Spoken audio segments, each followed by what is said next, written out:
टकर नाम का एक लूजर इंसान था। वह PlayStation 5 फैक्ट्री में काम करता था, लेकिन उसने अपने ड्यूटीज को अच्छे तरीके से निभाने में बिल्कुल भी ध्यान नहीं दिया।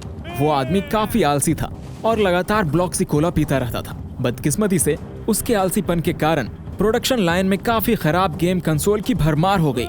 बॉस इस गैर जिम्मेदार कर्मचारी से बहुत ज्यादा तंग आ चुके थे। टकर की भूलों के कारण पूरी फैक्ट्री को बहुत ही बड़ा नुकसान उठाना पड़ा, इसलिए भारी मन से उन्होंने उसे जॉब से निकाल दिया, वो भी उसे 1 रुपए दिए बिना। नौकरी के बिना टकर ने खुद को काफी मुश्किल स्थिति में पाया। उसे समझ नहीं आ रहा था कि गुजारा आखिर कैसे किया जाए। खोए हुए और हताश होकर उसने अपने बचे हुए कुछ पैसे उस दिमाग को सुन कर देने वाली शराब पर खर्च करने का फैसला किया। टकर की 2 छोटी बेटियां एना और विका घर पर उनका इंतजार कर रही थी। इन लड़कियों का जीवन बिल्कुल खुशनुमा नहीं था। वे अपने शराबी पिता के साथ एक जर्जर पुराने घर में रहती थीं। वे अक्सर ढेर सारे कतरन वाले हैंड मी डाउन पहनते थे और उनके मन पसंदीदे खिलौनों के बजाय घर में बनी गुड़ियों से काम चलाते थे। भूखे और परेशान वे काम से अपने पिता के लौटने का इंतजार कर रहे थे। वे दोनों अच्छी तरह से जानते थे कि आज पेमेंट का दिन है, इसलिए उन दोनों ने ये उम्मीद लगाई कि आखिरकार उनके खाली फ्रिज में फिर से खाना आ जाए। और थोड़ी ही देर में जब नशे में धुत टकर घर के अंदर आया तो दोनों लड़कियों की उम्मीदें टूट गईं। किराने के सामान के बजाय उन्होंने अपने हाथों में ब्लॉक्सी कोला की एक कैन ले रखी थी। उन्होंने अपनी नौकरी खोने की खबर अपनी बेटियों को दी। एना और विका बहुत ही ज्यादा हताश हो गए। लड़कियां इतनी परेशान हो गई कि वे रोने लगीं। उन्हें यह एहसास हुआ कि आने वाले वक्त में कुछ भी अच्छा होने की उम्मीद करना बिल्कुल ही बेकार है। लेकिन ये मेहनती लड़कियां आसानी से हार मानने वाली नहीं थीं। उनकी रसोई खाली थी, लेकिन उन्हें एक प्याज मिला। आंखों में आंसू लेकर वे अपनी कड़वी किस्मत को कोसते हुए मन मार कर भी तीखी सब्जी खाने लगे। इस थोड़े से खाने के बाद स्कूल जाने के लिए निकली। उन बहनों का सामना वहां के बच्चों से हुई। वे सभी खेल के मैदान में घूम रहे थे, लेकिन हमारी गरीब एना और विका से उल्टा उनके साथी बहुत ही ज्यादा संख्या में रहते थे और ऐसा लगता था कि उनके पास सब कुछ है। उनके माता पिता ने उन्हें वह सब कुछ दे रखा है जो वे चाहते थे। बहनें अपने साथियों के बीच बहुत ही शर्मिंदगी महसूस करती थीं। अपनी मामूली कपड़ों के कारण उन्हें धमकाने का निशाना बनाया जाता था। लोग उनका बहुत ही ज्यादा मजाक बनाया करते थे। स्कूल में हर कोई उनसे बचने की कोशिश करता था और कोई भी उनसे दोस्ती नहीं करना चाहता था। बेशक एना और विका एक ही क्लास में थे। उनके प्याज से भरे पेट से पूरे क्लास में काफी बदबूदार गंध फैली। उसके गुस्सैल क्लासमेट्स ने तुरंत ही उसका मजाक उड़ाने लगा और सब उस पर हंसने लगे। क्लास के दौरान ही बहनों को लगातार ताने सहने पड़े। उनके क्लासमेट्स ने उन्हें बदबूदार लड़की कहा। उनमें से एक ने मजाक में ये कहते हुए उन पर सेब का एक टुकड़ा भी फेंक दिया कि उसने उन्हें कूड़ेदान समझ लिया था। क्लास के बाकी स्टूडेंट्स ने भी इस मजाक को पसंद किया और वो लोग भी तुरंत ही एना और विका पर ज्यादा से ज्यादा कचरे की बौछार करने लगे। अपमानित होकर रोती बिलखती लड़कियां अपने बदमाश साथियों से बचकर क्लास से बाहर चली गईं। लड़कियां स्कूल के गलियारे के एक दूर कोने में छिपी हुई थीं। बहुत ही ज्यादा मजाक उड़ने के बाद वो बहुत ही शर्मिंदगी महसूस कर रही थी और गायब हो जाना चाहती थी। वहाँ के स्कूल कस्टोडियन ने उन्हें रोते हुए देख लिया। उनका नाम डीजी था।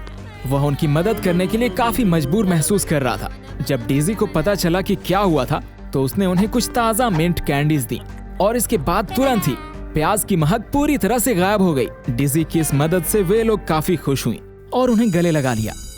दोपहर के खाने का वक्त था और सभी स्टूडेंट्स मजेदार घर के बने खाने से भरे लंच बॉक्स के साथ कैफेटेरिया की ओर दौड़ पड़े। एना और विका ऐसे लम्हों का केवल सपना ही देख सकती थी।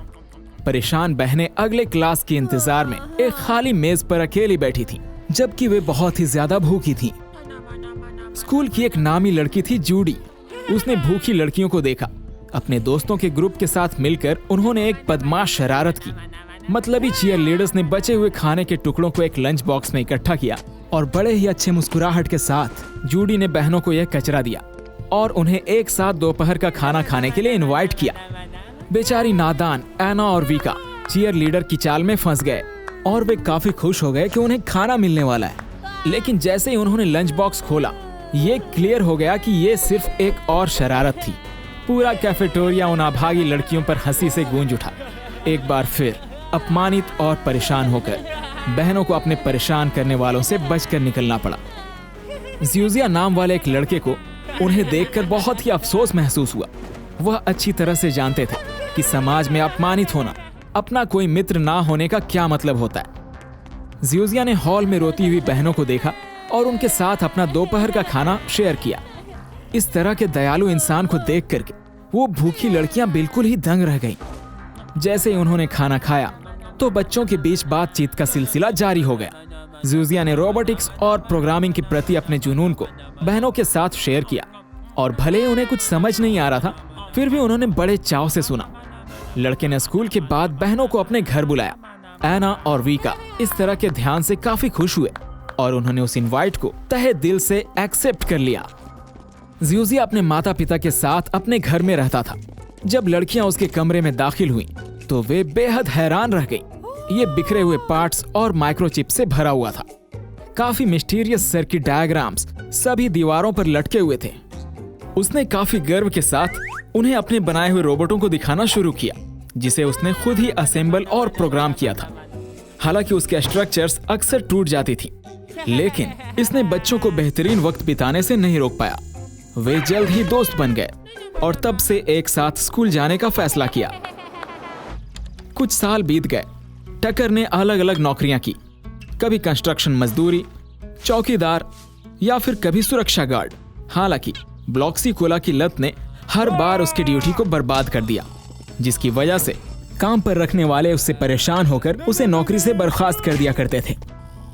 एक दिन जब टकर जागा और उसे याद आया कि ये एना और वीका का जन्मदिन है, उसे एहसास हुआ कि उसके पास उनके लिए कोई भी गिफ्ट खरीदने के लिए पैसे नहीं थे। अपनी कमियों के बावजूद टकर अपनी बेटियों से बहुत प्यार करते थे और उन्हें इस लम्हे को बेहतरीन तरीके से मनाने के लिए एक छोटा सा लोन लेने का फैसला किया। गरीब आदमी ने लोन समझौते को पढ़ने की जहमत नहीं उठाई और उन सभी टर्म्स एंड कंडीशंस को मानते हुए पैसे उधार ले लिए। उन्होंने उस पैसे का इस्तेमाल उनके जन्मदिन मनाने के लिए टेबल को सजाने के लिए किया। अपनी बच्चियों को नए कपड़े और कुछ सस्ते टैबलेट्स गिफ्ट के रूप में दिए। एना और वीका बहुत खुश थे। आखिरकार उनके पिता ने उनके लिए सचमुच कुछ गजब का कर दिया था। एक बार जब बहनों ने अपनी छुट्टियों का नाश्ता खत्म कर लिया तो वे स्कूल चली गईं। वे अपने दोस्तों को अपने शानदार गैजेट दिखाने के लिए इंतजार नहीं कर सकते थे, लेकिन उन्हें क्या पता था कि वहां के लोकल बदमाशों का एक गैंग उनके रास्ते में खड़ा है। उन बदमाशों के तिकड़ी ने मिलकर उन बेचारी मासूम लड़कियों पर हमला किया और उनके कीमती टैबलेट को छीन लिया। एना और वीका बहुत ही ज्यादा परेशान हो गए, लेकिन बहनें अपमान सहने वाली नहीं थीं। उन्होंने बदमाशों के खिलाफ खड़े होने का एक बहुत ही जबरदस्त निर्णय लिया और बदला लेने के लिए एक शानदार प्लान बनाया। एना ने तुरंत ही अपने परेशान करने वालों को पकड़ लिया, उनकी ओर पत्थर फेंका और उन्हें अपमानित किया। जैसी कि उसने योजना बनाई थी, वो जानबूझकर उन्हें चिढ़ाकर उकसाने की कोशिश कर रही थी। बदमाशों ने उनका पीछा किया और जाल में फंस गए। इस बीच वीका ने एक खूंखार कुत्ते को छोड़ दिया। ये पड़ोस का बुलडॉग था जिसका नाम मोपेट था। कुत्ते ने दबंगों को ये बात तो जाहिर कर दी कि इन लड़कियों के साथ खिलवाड़ वो नहीं सहेगा और वे लोग भाग गए। बहनों ने अपने बचाव करने वाले को तहे दिल से शुक्रिया कहा। जब वे अपने घर के बरामदे में पहुंचे तो उनकी मुलाकात मोपेट के मालिकों, बूढ़ी महिला बेटी और उसके पति जॉन से हुई। ये दोनों हमेशा बहनों के लिए काफी दयालु रहे थे। अक्सर उन्हें टेस्टी स्नैक्स खिलाते थे और इस खास दिन पर उन्होंने लड़कियों को टेबल पर बुलाया और वे लोग खुशी से आ गए। बेटी ने काफी टेस्टी पाई बनाई थी और जब उन्होंने इसका स्वाद चखा तो जॉन ने अपने युद्ध के वक्त के एक्सपीरियंस के साथ अपनी कहानियां बताना शुरू किया। जब वो जवान हुआ करते थे तब बूढ़े इंसान के पास हथियारों का एक जबरदस्त कलेक्शन था जो कि काफी रोचक था। बेटी ने उनके लंच बॉक्स को पाई से भर दिया और खुशी से एना और वीका स्कूल चले गए। वे लोग अंदर ही अंदर काफी खुश थे। उनका दोस्त ज्यूजिया पहले से ही उनका इंतजार कर रहा था। उसने उसे अपने नए डिवाइसेस और बदमाशों के साथ अपने विक्ट्री वाले लड़ाई के बारे में बताया। हालांकि उनकी इस खुशी ने जूडी और उसके चीयर लीडर दोस्तों का ध्यान खींचा। उनकी इस जबरदस्त उपलब्धि का जश्न मनाने के बजाय वे हंसे और बहनों को चिढ़ाते हुए ये कह दिया कि उन्हें उनके फैंसी कपड़े कूड़ेदान में मिले थे और ये भी कहा कि ये कपड़े उन पर जचते नहीं, उन पर सिर्फ फटे पुराने कपड़े ही जचते। बहनें काफी नाराज हुई। बदमाशों के साथ सुबह की घटना के बाद उन्हें एहसास हुआ कि खुद के लिए खड़ा होना बहुत ही जरूरी है और उन्होंने उन बदमाश चीयर लीडर को सबक सिखाने की ठान ली ताकि वो दोबारा उनकी तरफ आंख उठाकर भी नहीं देख सके। वीका ने जूडी से निपटने के लिए जूजिया से मदद मांगी। बिना किसी हिचकिचाहट के जूजिया ने अपने बैकपैक से एक क्वाडकॉप्टर निकाला और बड़ी ही सूझबूझ से एक कूड़ेदान को हवा में उठा लिया। कूड़े का ढेर जूडी के सिर के ठीक ऊपर आ गया, लेकिन उसकी मदद करने के बजाय उसके दोस्त उसी पर हंसने लगे और जूडी का मजाक बनने लगा। और फिर जस्टिस हो गया। बहनें मुस्कुराए बिना नहीं रह सकी जब उन्होंने अपने परेशान करने वालों को अच्छे से बेइज्जत होते देखा। फिर दिन के बाकी वक्तों में एना और वीका ने स्कूल में काफी शांति वाले माहौल का मजा लिया। अब किसी की उनसे उलझने की हिम्मत नहीं होती। दोपहर का खाना खाते वक्त जूजिया ने बहनों को बताया कि वह शहर के निगरानी सिस्टम को हैक करने में कामयाब रहा है। तीनों बड़े चाव से यह देखने बैठे कि रॉबक्स की सड़कों पर क्या हो रहा है, लेकिन वे काफी चौंक गए जब उन्होंने उन्हीं बदमाशों को देखा जिन्होंने बहनों के घर के ठीक सामने लड़कियों के टैबलेट चुराने की कोशिश की थी। वे अपनी अपमानजनक हार का बदला लेने के लिए बेसबॉल के बल्लों से लैस होकर इंतजार कर रहे थे, क्योंकि उन लोगों का मजाक पहले कभी इस तरह से किसी ने नहीं बनाया था। वे जानते थे कि बाहर छिपे उन हथियारबंद बदमाशों के साथ घर वापस जाना खतरनाक था। 9 साल की लड़कियां का इन बड़े बदमाशों से कोई मुकाबला नहीं था। एक बार फिर उन्होंने मदद के लिए जूजिया की ओर रुख किया। बदमाशों के खतरे को परमानेंट तरीके से खत्म करने का एक नया तरीका खोजने के लिए उन्होंने आपस में मिलजुल कर पूरा दिन डिस्कशन करते रहे और एक नया प्लान बनाया। अंधेरा छा गया, लेकिन बदमाश वहीं के वहीं डटे रहे और वहां से जाने का कोई इरादा नहीं कर रहे थे। लेकिन हमारी तिकड़ी के पास एक प्लान थी। वे धमकाने वालों को अच्छा डराना चाहते थे। वीका ने स्टिल्स उठाए, जबकि जूजिया ने उसे चमकता हुआ चश्मा और एक ब्लूटूथ स्पीकर दिया। उसने इसे एक बदमाश बड़े राक्षस की तरह बोलने के लिए प्रोग्राम किया था और एक सिंपल से चादर की मदद से भूतिया लुक बन गया। बिना किसी झिझक के बदमाशों को चमकती लाल आंखों वाले बात करते भूत के भयानक दृश्य का सामना करना पड़ा। वे घबरा गए, डर के मारे वे भाग गए। लेकिन इतना ही नहीं, ऐना भी इस काम में शामिल हो गई और उन डरे हुए बदमाशों पर रबर की गेंदों की बौछार कर दी और वे फिसल गए और सीधा जाकर के एक नाली में गिर गए, जिसे लड़कियों ने पहले से ही तैयार कर रखा था। और इसके बाद उन्होंने इस कामयाबी का जश्न मनाया। उस रात उन्होंने हमेशा एक दूसरे की मदद करने और एक साथ खड़े रहने का वादा किया, क्योंकि साथ मिलकर वे एक ताकत थे। जैसे जैसे वे बड़ी हुईं, जुड़वा बहनों ने अपने खुद की पसंद का पता लगाना शुरू कर दिया। वीका ने किक बॉक्सिंग की दुनिया में कदम रखा और जल्द ही अपने फाइटिंग टैलेंट को निखारा। उन्हें गुलेल शूटिंग का भी शौक हो गया। इसकी शुरुआत लगातार चूक के साथ हुई। इस लगातार चूक के साथ साथ वो नई नई चीजें भी सीखते रही। लेकिन जैसे ही लड़की को इसमें महारत हासिल हुई, वह बुल्स आई की स्पेशलिस्ट बन गई। ऐना ने बिल्कुल अलग रास्ता अपनाया, अपने बहन से ठीक उल्टा। वह साइकोलॉजी में इंटरेस्टेड थी। उसने वहां के लोकल लाइब्रेरी में इस सब्जेक्ट पर हर किताब पढ़ी और हिप्नोसिस सीखने के लिए एकदम पूरी तरह से मन बना लिया था। बेशक उसका टेस्ट सब्जेक्ट जूजिया था, लेकिन उसके प्रैक्टिकल्स हमेशा अच्छे नहीं हुआ करते थे। साइकोलॉजी के अलावा ऐना ने खूबसूरत ब्लॉगर्स को देखते हुए घंटों बिताए और काफी जल्द फैशन और ब्यूटी कॉस्मेटिक्स में एक्सपर्ट बन गई। इसी बीच टक्कर अभी भी कर्ज के गहरे गड्ढे में फंसा हुआ था और बाहर निकलने के लिए काफी स्ट्रगल कर रहा था। वह अपनी बेटियों के गिफ्ट्स के लिए लिया गया लोन चुकाने में सक्षम नहीं था और कर्ज वसूलने वाले उसके पीछे लगे हुए थे। एक कर्ज को दूसरे कर्ज से चुकाने के लिए बेताब उसने खुद को उधार लेने के कभी ना खत्म होने वाले चक्र में फंसा हुआ पाया। जैसे जैसे वक्त बीतता गया, शहर का कोई भी बैंक उसे एक भी पैसा उधार देने के लिए तैयार नहीं था। लगातार ब्याज दरों ने उसके कर्ज को काफी जबरदस्त रूप से 10 लाख करोड़ तक बढ़ा दिया था। गुस्सैल लेनदारों ने उसे लगातार धमकी दी और उसके घर पर लगातार निगरानी रखी जा रही थी।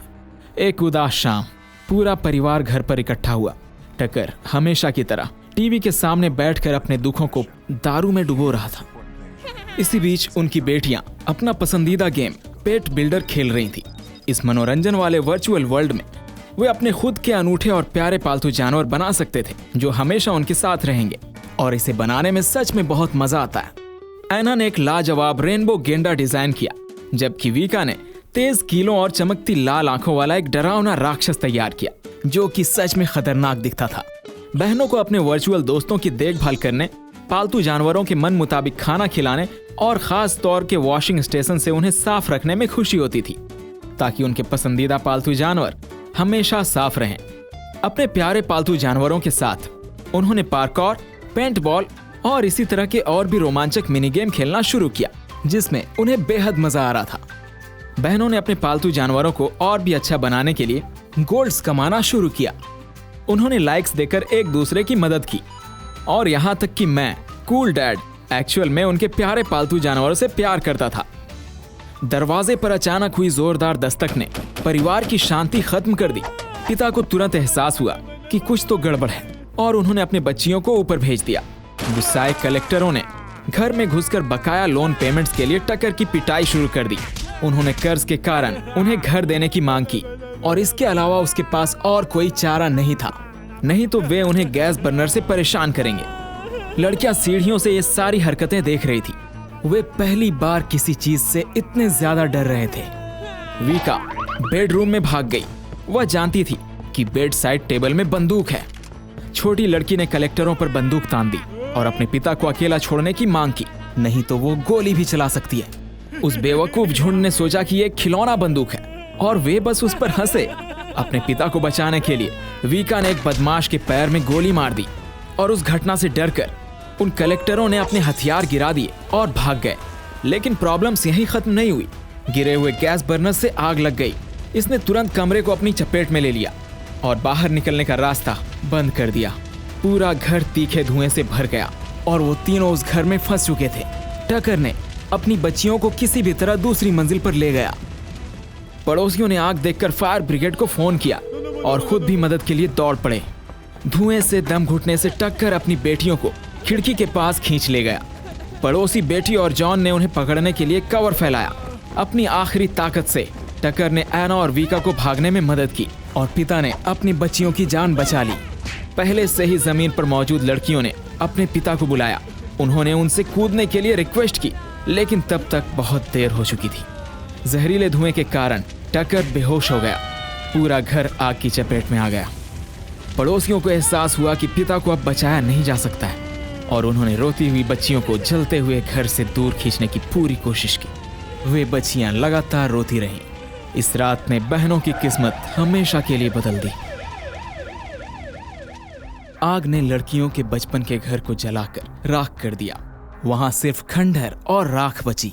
कहीं और जाने की जरूरत ही नहीं थी। उनके बुजुर्ग पड़ोसियों बेटी और जॉन ने बहनों को अपने साथ ले जाने का फैसला किया। उनके पिता के नुकसान का भार लड़कियों पर अलग तरह से पड़ा। एना ने किताबों को पढ़ना चाहा, जबकि वीका ने फाइटिंग में अपने टैलेंट को निखारने का रास्ता अपनाया और लगातार मेहनत करती रही। बाकी सभी पहलुओं में जिंदगी लगभग वैसे ही चलती रही। बहनों ने स्कूल जाना जारी रखा और अपने दोस्त ज्यूजिया के साथ समय बिताने का मजा लिया। इतना कुछ हो जाने के बावजूद उनकी जिंदगी काफी खुशी भरी, सुकून वाली और टेंशन फ्री रही। 6 साल बीत गए। बच्चियां बड़ी होकर 15 साल की लड़कियां बन गईं और वे काफी समझदार भी हो गईं। उस वक्त तक उनके अडॉप्टेड माता पिता जॉन और बेटी काफी सीरियस हेल्थ इश्यूज का सामना कर रहे थे, और महंगी दवाओं के लिए उनके पैसे भी काफी ज्यादा खर्च हो रहे थे। अपने उन बुजुर्ग देखभाल करने वालों पर फाइनेंशियली बोझ ना बनने की इच्छा रखते हुए बहनों ने कोई पार्ट टाइम रोजगार खोजने का फैसला किया, और जैसा कि किस्मत को मंजूर था, वहाँ के लोकल बारबेक्यू दुकान को कुछ नए स्टाफ्स की जरूरत थी, तो वे लोग वहाँ चले गए। काम काफी मुश्किल था। उनके बॉस गिवी हमेशा गुस्से में रहते थे और कभी भी किसी भी चीज से खुश नहीं दिखते थे। एक दिन वह एना पर सिर्फ इसलिए गुस्सा हो गए क्योंकि वह एक ग्राहक को देखकर मुस्कुराई नहीं थी। फिर कहा कि वीका ने बर्तन ठीक से नहीं धोए। हर छोटी छोटी बात पर बिना मतलब के वो गुस्सा करते। लेकिन चीजें एक्चुअल में तब कंट्रोल से बाहर हो गई जब उन्होंने एना को केवल 1 सेकंड देर से ऑर्डर लाने के लिए डांटा। 1 सेकंड! क्या आप यकीन कर सकते हैं? सिर्फ 1 सेकंड! गिवी एक बहुत बड़ा बदमाश था। हमेशा चिल्लाता रहता था और लड़कियों पर हाथ भी उठाता था। हालांकि उन्हें ये सब बुरे व्यवहार और उनकी बेइज्जती को सहना पड़ा, क्योंकि ये उनकी मजबूरी थी। जब एना और वीका ने आखिरकार अपनी सैलरी मांगी, तो गिवी ने मुस्कुराते हुए कहा कि उन पर उनके किए गए गैर जिम्मेदाराना काम के लिए जुर्माना लगाया गया है। और इतना ही नहीं, और उन्होंने कहा कि उन्हें उनसे 1 पैसा भी नहीं मिलेगा। ऐसी खबरों से बहनें पूरी तरह से सदमे में थीं। उन्हें ये तो क्लियर हो गया था कि इस दुस्साहसी बदमाश को अच्छे सबक की जरूरत थी, और वो दोनों कुछ सोचते हुए आगे बढ़ गई। इसी बीच हमारा बड़ा हुआ ज्यूजिया रोबोटिक्स के प्रति जुनूनी बना रहा। लड़का सचमुच अपने रोबोट के सॉफ्टवेयर के साथ हर सेकंड छेड़छाड़ करता रहा। एना और वीका जियोजिया के पास गए। बहनों ने अपने दोस्त से शिकायत करना शुरू कर दिया कि कैसे उन्हें बिना सैलरी के छोड़ दिया गया और उन्हें किस तरह से डांट और मार खानी पड़ती थी, और आखिर किस तरह से उस बारबेक्यू बॉस को सबक सिखाया जाए। उस बंदे ने एक पल के लिए सोचा, फिर उसके दिमाग में एक काफी जबरदस्त आइडिया आया। जियोजिया ने लड़कियों से पूछा कि क्या उनके पास उस बदमाश की तस्वीर है। वीका ने हाँ कहते हुए सिर हिलाया और अपनी जेब से एक स्मार्टफोन निकाला। कुछ ही सेकंड में उसे एक पॉपुलर सोशल मीडिया प्लेटफॉर्म पर गिवी रॉब्लॉक्सिड्स का अकाउंट मिल गया, जहां पर उसकी प्रोफाइल पिक्चर पड़ी हुई थी। जियोजिया ने फोटो को देखा और मुस्कुराया। उस लड़के ने अपने दोस्तों को समझाया कि रोबोट के नए सॉफ्टवेयर अपडेट के बाद वह उन्हें केवल एक फोटो के साथ किसी भी रॉब्लॉक्स नागरिक पर सेट कर सकता है और जो चाहे वो करवा सकता है। वो काफी खुश होकर वीका से रोबोट को फोटो दिखाने के लिए कहा। रोबोट ने स्कैनर एक्टिव कर दिया और फोटो उसकी मेमोरी में अपलोड हो गई। जियोजिया ने गिवी रॉब्लॉक्सिड्स को टारगेट के रूप में बताते हुए जरूरी कमांड्स दर्ज किए और प्रोजेक्ट को स्टार्ट किया। उसके ठीक बाद उनके रोबोट अपने मिशन पर निकल पड़े, जबकि बच्चे उनके पीछे पीछे चल रहे थे। वे ये देखने के लिए काफी उत्सुक थे कि होगा क्या आखिर। इस खतरनाक खतरे से अनजान बारबेक्यू वाला गिवी अपनी बाहरी मेज पर बैठा एकदम इत्मीनान से कबाब के मजे ले रहा था। वह इतना मगन था कि उसने रोबोट्स को अपना रेगुलर कस्टमर समझ लिया। गिवी ने उन पर चिल्लाते हुए कहा कि कैफे पहले ही बंद हो चुका है और उन्हें कल वापस आना चाहिए। उसे इस बात का जरा सा भी अंदाजा नहीं था कि उसी वक्त रोबोट्स ने उसे अपने हमले के टारगेट के रूप में पहचान लिया था। मैदान में एंटर करने वाला पहला रोबोट स्नोमैन था। चमत्कारिक ढंग से गिवी एक कटार से उसके हमले को रोकने में कामयाब रहा, लेकिन तभी एक और रोबोट रेड नाइट ने तेजी से उस आदमी के हाथ से कटार छीन लिया और उसे आधा तोड़ दिया। निहत्थे और घबराए हुए गिवी ने दूसरे कटार की ओर हाथ बढ़ाया, लेकिन रोबोट बाइकर ने बदमाश को पकड़ लिया, उसे उल्टा कर दिया और उसे फुटपाथ पर पटकना शुरू कर दिया। बारबेक्यू करने वाला व्यक्ति अपने अंडरपैंट्स में ही उन गुस्सैल रोबोट से शर्म के मारे भाग रहा था। गिवी की जेब से एक छोटी सी चाबी गिर गई। एना ने देखा कि उसमें एक चाबी का गुच्छा लगा हुआ था। पता चला कि यह उस तिजोरी की चाबी थी जहां कैफे की सारी कमाई रखी हुई थी, और वे खुश हो गए। बहनों को पहले से ही पता था कि तिजोरी कैश रजिस्टर के ठीक नीचे है, इसलिए वे सब बिना वक्त गवाए सीधे वहीं पर पहुंच गए। एना ने इसी चाबी से तिजोरी का ताला खोला और ताला खुलने के साथ ही उन सभी को खुशी हुई जब झुंड ने देखा कि ये रॉबक्स के ढेर से पूरी तरह भरा हुआ है, और उन सबको लगा कि जैसे कोई सपना देख रहे हो। बहनों ने इन पैसों का इस्तेमाल अपने पेरेंट्स के लिए साल भर की दवाइयां खरीदने में की। बेटी और जॉन इन्हें देख करके पूरी तरह से चौंक गए, और थोड़ी देर बाद वे लोग बाहर गए। उन्होंने खुद भी मजे करने का फैसला किया और कुछ फैशनेबल ड्रेसेस को खरीदने के लिए वे लोग पास के ही बुटीक के अंदर चले गए। वे जियोजिया को भी अपने साथ लाए ताकि उन्हें एक अच्छी कंपनी और कुछ राय भी साथ मिल सके। जब एना और वीका अपने नए कपड़ों में फिटिंग रूम से बाहर आई तो जियोजिया का ध्यान उनके कपड़ों से ज्यादा उन दोनों बहनों के शरीर पर बने टैटूज पर गया। वो इन टैटूज का मतलब पूछने के लिए इतना उत्सुक था कि उसने सवाल पूछ ही दिया, लेकिन उन लड़कियों ने किसी भी तरह से बस कंधे उचकाए। अपने सीक्रेट टैटू को छिपाए रखने के लिए एना और वीका ने अब से छोटे कपड़े ना पहनने का फैसला किया, और उसके बाद फिर जब जियोजिया ने उन्हें अप्रूवल दे दिया कि हाँ भाई ये कपड़े आप पर अच्छे लग रहे हैं, तो फिर उन बच्चियों ने इस ड्रेस को तुरंत ही खरीद लिया। अपने बेहद ही खराब एक्सपीरियंस के बाद वे लड़कियां अब दूसरों के लिए काम नहीं करना चाहती थी, इसलिए उन्होंने बचे हुए पैसों को अपना खुद का स्ट्रीट शो बनाने में इन्वेस्ट करने का फैसला किया। एना, वीका और जियोजिया स्टेज पर परफॉर्मेंस कर रहे थे। वे अपने स्किल्स को दिखा रहे थे और लोगों को काफी मजा भी आ रहा था। भीड़ में से वॉलंटियर्स का इस्तेमाल करते हुए एना ने अपने हिप्नोसिस टैलेंट से दर्शकों का दिल जीत लिया और वे सब काफी खुश थे। वीका ने अपने फाइटिंग मूव्स को दिखाते हुए लोगों का दिल जीता और उसके मूव्स इतने अच्छे थे कि शायद खुद ब्रूस ली भी उससे जलने लगे होंगे। और बात करें जियोजिया की, तो उसने अपने हाईटेक रोबोट से डांस करवाकर दर्शकों को काफी एंटरटेन रखा। उनका स्ट्रीट शो काफी पॉपुलर हुआ और अच्छी कमाई करने लगा, जिससे वे तीनों काफी खुश हुए। लेकिन यही कारण था कि मूर्खा गैंग के लोकल ठग की नजर उनके कारोबार पर पड़ी और वे लोग वहां पहुंच गए। स्ट्रीट गैंग ने उन यंग लोगों से बात करना शुरू किया और उनकी पूरी कमाई में से 30% का हिस्सा प्रोटेक्शन मनी के रूप में मांगा, वो भी काफी रंगदारी से। कोई भी अपनी मेहनत की कमाई शेयर करने को तैयार नहीं था और उन तीनों ने उस गैंग के सभी लोगों को भाड़ में जाने के लिए कहा। मुर्का के चमचों ने इतनी खतरनाक रिएक्शन को हल्के में नहीं लिया। उन्होंने अपनी मुट्ठियां घुमाते हुए लड़कों पर चढ़ गए। एना अचंभित रही और उसने सिर्फ अपना हिप्नोसिस पेंडुलम बाहर निकाला। गैंग का पहला मेंबर एक नवजात बच्चे की तरह रोते हुए तुरंत बेहोश हो गया और इसी के साथ एक गैंगस्टर का तो खेल खत्म हुआ। दूसरे गैंगस्टर को वीका के स्पेशल स्पिनिंग हुक के जरिए टपका दिया गया, जबकि जियोजिया के रोबोट स्नोमैन ने एक और बेचारे साथी को बेअसर कर दिया था। वो गैंग शर्म के मारे जल्दबाजी में पीछे हट गया, जबकि वीका उनके पीछे कभी वापस न आने के लिए चिल्लाती रही। और एक बात तो तय थी, हारे हुए लोगों का ये गैंग स्ट्रीट टैलेंट शो के उन लोगों के बारे में शिकायत करने के लिए अपने पुराने साथियों के पास दौड़ा, क्योंकि उन युवाओं ने उस गैंग को बुरी तरह से हरा दिया था। उन सख्त लोगों ने कोई समय बर्बाद नहीं किया और तुरंत उसी जगह पर पहुंचे जहां पर उनका शो हो रहा था। उसी वक्त जियोजिया के रोबोट अपने मनमोहक प्रदर्शन के बीच में थे। गैंगस्टर ने शो खत्म करने का ऐलान कर दिया, जिससे घबराई हुई भीड़ बाहर निकलने के लिए भागने लगी। इन बड़े गैंगस्टरों को अपनी जीपों में बैठा देखकर एना और जियोजिया में डर समा गया और वे पीछे हटने लगे। लेकिन वीका लड़ाई के लिए तैयार थी। जवाब में ठगों में से एक ने बंदूक निकाली और तीनों को अपने साथ आने का ऑर्डर दिया। बचने का कोई रास्ता ना होने पर उन्हें उनकी बात माननी पड़ी और उनके साथ उनके जीप में बैठना पड़ा। रास्ते में जियोजिया ने घबरा कर पूछा कि आखिर उन सबको कहाँ ले जाया जा रहा। ड्राइवर ने मुस्कुराते हुए जवाब दिया कि फिक्र ना करो, तुम सबको जल्दी पता चल जाएगा कि हम कहाँ जा रहे हैं। सीक्रेट रिएक्शन से जियोजिया और भी ज्यादा परेशान सा हो गया और कुछ ही देर बाद उन्हें पता चला कि उन्हें सीधा मुर्का गैंग के हेडक्वार्टर ले जाया गया और बच्चे परेशान थे। उसके बाद उन सभी बच्चों को इस गैंग के नेता के सामने पेश किया गया। गिरोह की नेता ईव, जिसका सरनेम मुर्का था, उनके सामने खड़ी हो गई। उसकी मौजूदगी में कांपते हुए उन तीनों को कुछ बुरे होने की आशंका हुई, लेकिन उन्हें आश्चर्य हुआ। वो इस बात से खुश थी कि उन्होंने उसके चापलूसों को कैसे संभाला और उसने इस काम के लिए उनकी सराहना की। बिना कुछ कहे उस क्रिमिनल बॉस ने बहुत ही अच्छी कमाई का वादा करते हुए उन्हें अपने साथ काम करने के लिए यानी नौकरी देने की पेशकश की। वीका ने पूछा कि एक्चुअल में काम है क्या और क्या हमसे हो पाएगा।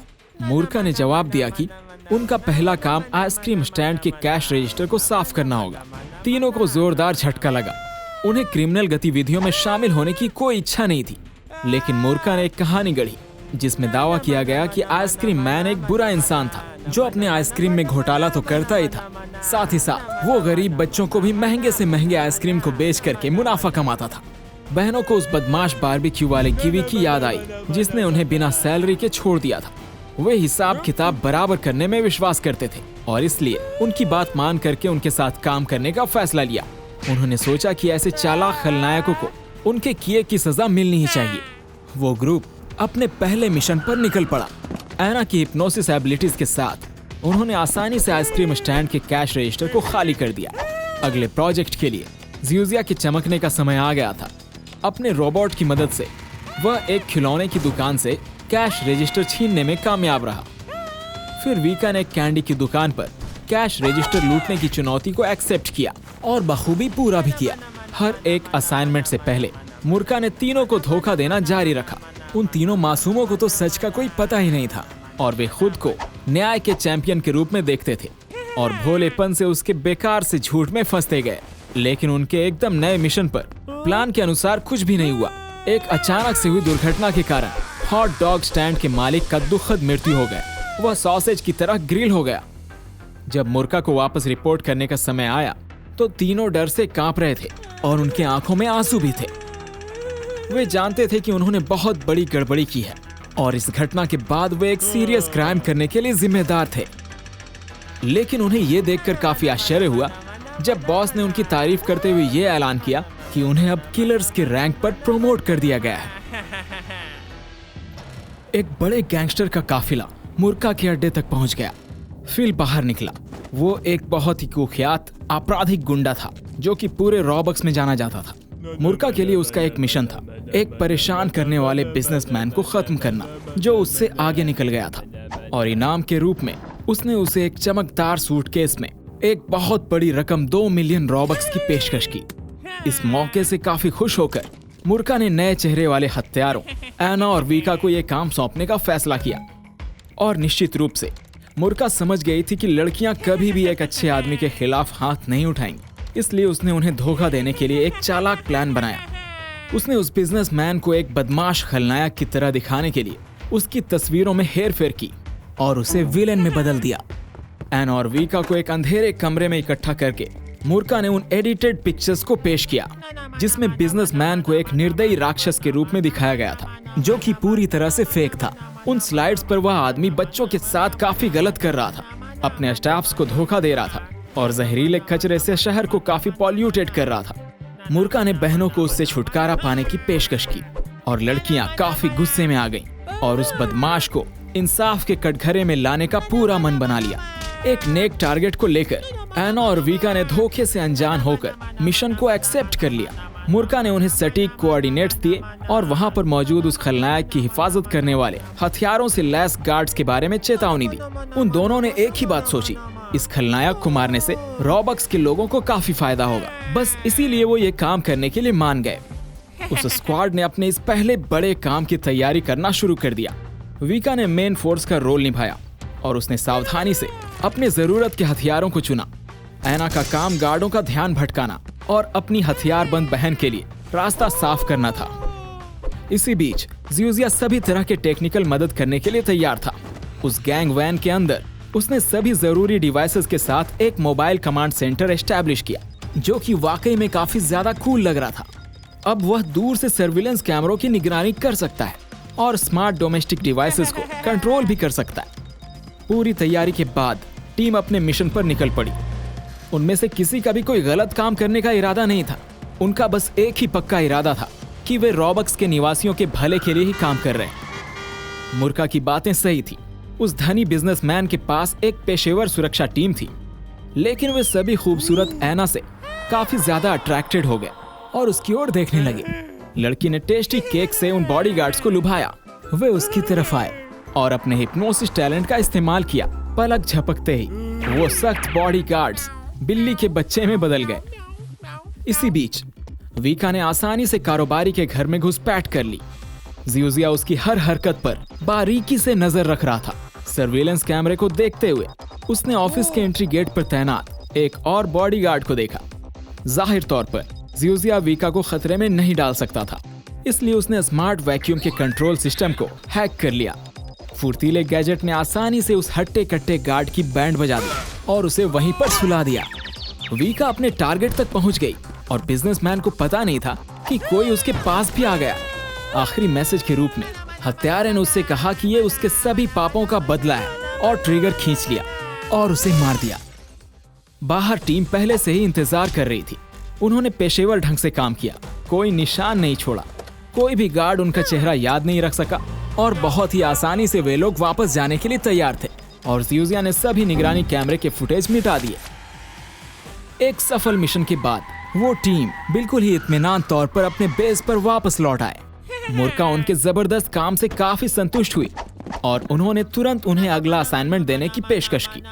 टीम झिझक रही थी, लेकिन मुर्का ने उन्हें समझाने की कोशिश की कि अगला टारगेट सिर्फ एक और बदमाश व्यापारी था, जिससे सारे नागरिक काफी परेशान हैं। मुर्का ने एक बार फिर टीम को एडिटेड गलत फोटोग्राफिक प्रूफ्स दिखाए। तस्वीरों से एक और आदमी का पता चला जो पूरी तरह से बदमाश था, जिसने अपनी कार डीलरशिप में अपने खरीदारों को धोखा दिया, पुरानी खराब कारों को नई कारों की कीमत पर बेच दिया। बच्चों के मन में सारी शंकाएं दूर हो गईं। वे सच्चे सुपर हीरो की तरह महसूस कर रहे थे और अंदर से काफी कॉन्फिडेंट थे। उन्हें सच में ये यकीन था कि उनके काम से शहर को ऐसे खलनायकों से मुक्त करने में जरूर मदद मिलेगी। थोड़ी देर तैयारी के बाद ज़्यूज़िया और बहनें अपने दूसरे मामले से निपटने के लिए निकल पड़े। अपने रेगुलर रूटीन्स का पालन करते हुए एना ने सभी गवाहों को हिप्नोटाइज कर दिया। वीका ने अपने टैलेंट से टारगेट को खत्म कर दिया और ज़्यूज़िया ने उनके ट्रैक को कवर कर दिया। सब कुछ घड़ी की कल की तरह चला गया। उन बहनों के साथ काम करना मुर्का के लिए कहीं ज्यादा फायदेमंद साबित हुआ। एक्सपीरियंस किलर्स अपने काम के लिए कम से कम 10 लाख रॉबक्स की मांग की, जबकि एना और वीका केवल 1 लाख के सैलरी से ही खुश थे। उस समय से मुर्का ने उन्हें सभी हथियारों की जिम्मेदारी सौंपी और उनको ही मेन बना दिया। गैंग के बाकी हथियारों को बिना काम के छोड़ दिया गया और वे नए लोगों से काफी नाराज होने लगे, और होंगे भी क्यों नहीं। अब उन पेशेवर किलर्स को चमचों जैसे बस छोटे मोटे काम ही मिलते थे। और अपने लागत में इतनी बड़ी बचत से मूर्खा बहुत ही ज्यादा अमीर बन गई और कुछ ही वक्त में वह एक सुनहरी लिमोजीन में ट्रैवल कर रही थी और उसने खुद को एक कीमती हार से सजाया जिसमें एक बड़ा सा हीरा भी था। यहाँ तक कि रॉबक्स के सबसे धनी फैशनबाज लोग भी इतने बड़े खजाने से जलने लगे। हमेशा की तरह मूर्खा को नए ऑर्डर मिलते थे और उसके ऑफिस में पैसों से भरी सभी सूटकेस रखने के लिए जगह कम पड़ रही थी। ज़्यूज़िया के साथ बहनों ने एक के बाद एक अपने टारगेट को सक्सेसफुली खत्म कर दिया और वो सब काफी ज्यादा खुश थे। हर एक कंप्लीट मिशन के साथ टीम के टैलेंट में और भी ज्यादा बढ़ोतरी हुई और उनके पॉकेट्स भी काफी ज्यादा रॉबक्स से भर गए। अपनी मेहनत की कमाई का इस्तेमाल करके बहनों ने एक आकर्षक स्पोर्ट्स कन्वर्टिबल कार खरीदा जिसे वे जहां भी चलाएं सबका ध्यान अपनी ओर खींच लेते थे। एक दिन उन्होंने बेटी और जॉन से मिलने और उन्हें एक शानदार गिफ्ट, एक बहुत बड़ा टीवी देकर उन्हें चौंका देने का फैसला किया। लेकिन उन्हें अफसोस हुई क्योंकि उन बुजुर्ग इंसानों का रिएक्शन खुशी तो दूर बहुत ही ज्यादा गुस्से वाला था। लड़कियों के बिहेवियर से पेरेंट्स काफी ज्यादा नाखुश थे। बेटी को स्कूल से फोन आया जिससे पता चला कि एना और वीका कुछ वक्त से क्लास में नहीं जा रहे थे और जॉन को इस बात की गहरी चिंता थी कि बहनों को इतनी बड़ी रकम कहां से मिल रही है। अपने पेरेंट्स को शांत करने के लिए लड़कियों ने एक लंबी कहानी गढ़ी। उन्होंने झूठ बोला और कहा कि उन्होंने एक बहुत ही फायदे वाला बिजनेस शुरू कर दिया है और उन्हें अब स्कूल जाने की कोई जरूरत ही नहीं है। लेकिन बेटी और जॉन इन कहानियों को एक्सेप्ट नहीं कर सकते थे। उन्होंने उनसे ये कहा कि वे अपनी पढ़ाई को ना छोड़ें और कुछ फालतू चीजों में शामिल होना बंद कर दें क्योंकि उनकी जिंदगी काफी खतरे में पड़ सकती है। इससे पहले कि वो लेक्चर और भी जारी रहता, उसी वक्त एक फोन कॉल आ गया। मूर्खा ने बहनों को बताया कि उनके लिए एक नया असाइनमेंट आया है। बेटी और जॉन को ये बताते हुए कि उन्हें कुछ जरूरी मामले निपटाने हैं, लड़कियां जल्दी से अपने बेस की ओर चली गईं। उस गैंग के ठिकाने में मूर्खा ने टीम को उनके अगले टारगेट के बारे में जानकारी दी। उन्हें पूरे रॉबक्स में सबसे पॉपुलर तेल व्यापारी को खत्म करना था और मूर्खा ने बच्चों को उसके बारे भी झूठी कहानी बताई। ये शेख अपने प्राइवेट हेलीकॉप्टर से पहुंचे और शहर के सबसे आलीशान होटल में रुके। बच्चों के बॉस ने इस मिशन के महत्व पर जोर दिया और इसे अच्छे तरीके से मुकम्मल करने के लिए आमतौर पर दिए गए कीमत से 3 गुना ज्यादा कीमत देने को तैयार थे। बहनें इस तरह के काम पर भरोसा पाकर बहुत खुश थीं। उन्होंने पहले से इस पैसे का इस्तेमाल करके अपना घर खरीदने और बेटी और जॉन को अपनी फ्रीडम साबित करने की ख्वाहिश रखी थी और वे वहां से निकल पड़े। टीम मौके पर पहुंची। ज़्यूज़िया होटल के निगरानी कैमरों से जुड़ा और उसने देखा कि उनका टारगेट होटल के रेस्टोरेंट में दोपहर का खाना समाप्त कर चुका है और वो अब अपने वीआईपी स्वीट की ओर जा रहा है। तेल बिजनेसमैन के पास भारी संख्या में हथियार वाले गार्ड्स थे और होटल ने अपनी वीआईपी मेहमानों की सुरक्षा के लिए और भी ज्यादा सावधानी बरती थी। होटल की आग से बचने और वेंटिलेशन सिस्टम को लेजर अलार्म से सुरक्षित किया गया था। बिल्कुल ही हाई क्लास सिक्योरिटी और शेख के वीआईपी स्वीट में बुलेट प्रूफ ग्लास लगाए गए थे। कुछ सावधानी पूर्वक डिस्कशन करने के बाद हमारे बच्चों की टीम ने एक प्लान तैयार की और उसे करना शुरू कर दिया। किसी का ध्यान आकर्षित किए बिना एना होटल की पहली मंजिल से होते हुए कपड़े धोने के कमरे में चली गई। कंप्यूटर जीनियस ज़्यूज़िया ने होटल के हाइब्रिड लेजर अलार्म को तेजी से हैक कर लिया और अब बिल्कुल क्लियर रूप से वीका वेंटिलेशन सिस्टम के जरिए आसानी से टारगेट तक पहुंचने में कामयाब रही। एक नौकरानी का हुलिया बनाकर एना लिफ्ट की ओर बढ़ी। हमेशा की तरह ज़्यूज़िया ने बहनों की हरकतों पर बारीकी से नजर रखी। अचानक एजेंट 47 लड़के पर बंदूक तानते हुए उसकी वैन में घुस गया और उसने उस डरे हुए जीनियस से ये मांग की कि होटल के सर्विलेंस कैमरा फीड को रॉबक्स के हर एक नागरिक के टेलीविजन पर ब्रॉडकास्ट किया जाए। अपने प्लान के अनुसार हथियारों का मुखिया उन बहनों को फंसाना चाहता था जिन पर उसने अपनी नौकरी खोने का आरोप लगाया था। ज़्यूज़िया के पास उसकी बात मानने के अलावा कोई ऑप्शन ही नहीं बचा था। जब आपके सिर पर बंदूक तान दी जाए तो मना करना काफी मुश्किल हो जाता है। ठीक उसी वक्त एना रॉबक्स के सभी टेलीविजन पर उस तेल के बिजनेसमैन के सिक्योरिटी टीम को बहुत ही अच्छे तरीके से हिप्नोटाइज करते हुए दिखाई दी। सभी लोगों ने सोचा कि ये किसी तरह का रियलिटी शो था, लेकिन पुलिस को तुरंत एहसास हुआ कि कुछ तो गड़बड़ हो रहा है और वे लोग जांच के लिए एक्टिव होने लगे। टेलीविजन पर दिखाए गए तमाशे से अनजान वे बहनें बेझिझक अपने मिशन में जुटी रहीं। वीका वेंटिलेशन सिस्टम से बाहर आई और हजारों दर्शकों के सामने तेल मैग्नेट को खत्म कर दिया। स्पेशल फोर्स का स्क्वाड तुरंत उस क्रिमिनल स्पॉट पर पहुंच गया। बदकिस्मती से बेटी और जॉन भी टेलीविजन देख रहे थे। उन्हें समझ ही नहीं आ रहा था कि उनकी लड़कियां किलर्स बन गई हैं या फिर ये क्या है। ये चौंकाने वाला सीन देखकर जॉन को दिल का दौरा पड़ गया। बेटी ने अपने बुजुर्ग पति को बचाने के लिए हर वो नुस्खे अपनाए और जितना हो सका उतनी कोशिश की, लेकिन उसे बचाने के लिए बहुत देर हो चुकी थी। एजेंट 47 ने बहनों के कामों का सीक्रेटली मजा लिया। मौके का फायदा उठाते हुए ज्यूजिया चक्के के पीछे कूद गया। उसने तेजी से गैस पेडल दबाया और गाड़ी भगाई। हत्यारा समय रहते संभल नहीं सका और सड़क पर गिर गया। बहुत ही डरते हुए ज्यूजिया तेजी से भाग गया। उसे नहीं पता था कि वह कहाँ जा रहा है। उस वक्त वो सिर्फ और सिर्फ खुद को बचाने के बारे में ही सोच सकता था। वे बहनें सड़क की ओर तेजी से भागी, लेकिन अपनी गाड़ी ढूंढने के बजाय उन्होंने देखा कि स्पेशल फोर्स के गाड़ी होटल के चारों ओर से घेर रहे हैं। लड़कियों ने सोचा कि ज्यूजिया ने उन्हें धोखा दिया है। फंसा हुआ महसूस करते हुए वे वापस होटल में भाग गए। उन्हें पकड़ने आई टीम ने लगातार उनका पीछा किया। वो एक्सपीरियंस्ड फाइटर्स अच्छी तरह से जानते थे कि उन्होंने किलर्स को घेर लिया है। होटल की छत पर पहुंचते ही बहनों ने शेख के हेलीकॉप्टर को देखा और महसूस किया कि ये पीछा करने से बचने का उनका सबसे अच्छा मौका था। उन्होंने कंट्रोल का पता लगाने की कोशिश की और उड़ान भरने में कामयाब रहे, लेकिन स्पेशल फोर्स की एक मिसाइल ने टेल रोटर पर सटीक निशाना लगा लिया। उनकी उड़ान ज्यादा देर तक नहीं चल पाई। हेलीकॉप्टर डैमेज होकर होटल के पूल में गिर गया, जिससे मेहमान सारे भीग गए। वहीं बहनें वहां से तैर कर निकलने में कामयाब रही, लेकिन स्पेशल फोर्स पहले से ही उनका इंतजार कर रहे थे। इस बार किस्मत ने उनका साथ नहीं दिया और स्पेशल फोर्स के द्वारा उन लड़कियों को गिरफ्तार कर लिया गया। बूढ़ी दादी बेटी का दिल दोहरे दुख से टूट गया था। जैसे ही वह अपने प्यारे पति के लिए शोक मना रही थी, एना और वीका के मुकदमे का सीधा ब्रॉडकास्ट पूरे रॉबलक्स की दुनिया में फैल रहा था और हर नागरिक उसे देख रहे थे। अदालत के अंदर बहनों के क्रिमिनल एक्टिविटीज के अनगिनत गवाह और पीड़ित थे, जो सब उन पर काफी गुस्सा थे। उन सभी ने दोषियों के खिलाफ अच्छे खासे सबूत जमा कराए और गवाहों की संख्या भी बहुत ही ज्यादा थी और अदालत के पास लोगों को इंसाफ दिलाने और उन अपराधियों को सजा देने के लिए काफी सबूत मौजूद थे। वकील ने इस बात पर जोर दिया कि किए गए अपराध बेहद क्रूर थे और ये अपराधी कड़ी से कड़ी सजा के हकदार हैं। बिना किसी हिचकिचाहट के जज ने दोषियों को अपना फैसला सुनाया। रॉबलॉक्स की सबसे खतरनाक महिला जेल फ्रोजन ब्लेज में 20 साल की सख्त कैद या फिर यूं कहें कि उम्र कैद की सजा। एना और वीका को अपने कानों पर यकीन नहीं हो रहा था। उनकी जिंदगी के सबसे अच्छे साल क्या सलाखों के पीछे बीतने वाले हैं। लड़कियां फूट फूट कर रोने लगी। वो फ्रोजन ब्लेज महिला जेल रॉबलॉक्स के उत्तरी पोल पर स्थित थी और ये रॉबलॉक्स की सबसे घातक जेलों में से एक थी, जहां पूरे साल पूरे बदन कंपा देने वाली ठंड बनी रहती थी।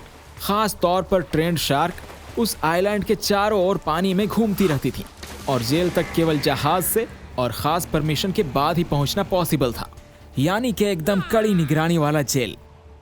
उस आइलैंड पर पहुंचने के बाद सभी दोषी अपराधी एकदम जबरदस्त ठंड से कांपने लगे। शायद इतनी ठंड उन्होंने पूरी जिंदगी में नहीं महसूस की होगी और जाहिर तौर पर किसी ने उन्हें गर्म कपड़े दिए नहीं थे। घाट से उतरने से पहले उन्हें मेटल डिटेक्टर से जांच करानी पड़ी।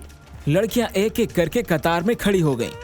सबसे पहले कैदी पर अलार्म बज उठा और जेल कर्मियों ने कोई समय बर्बाद नहीं किया। उन्होंने तुरंत उस बेचारी को पीटना शुरू कर दिया।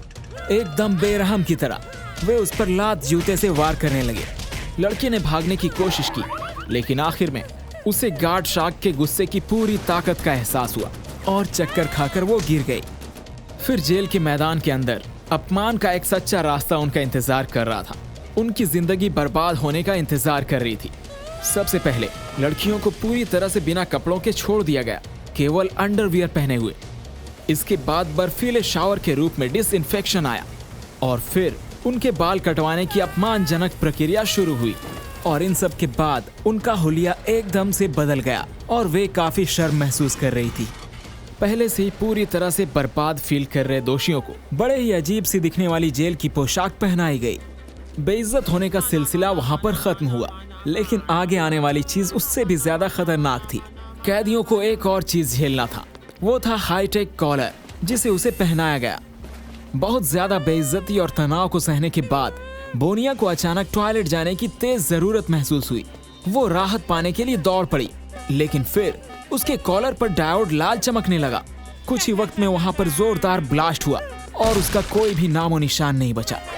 बहनें वहां हो रहे इन भयानक चीजों से काफी ज्यादा डर गई और काफी गुस्से में भी थी।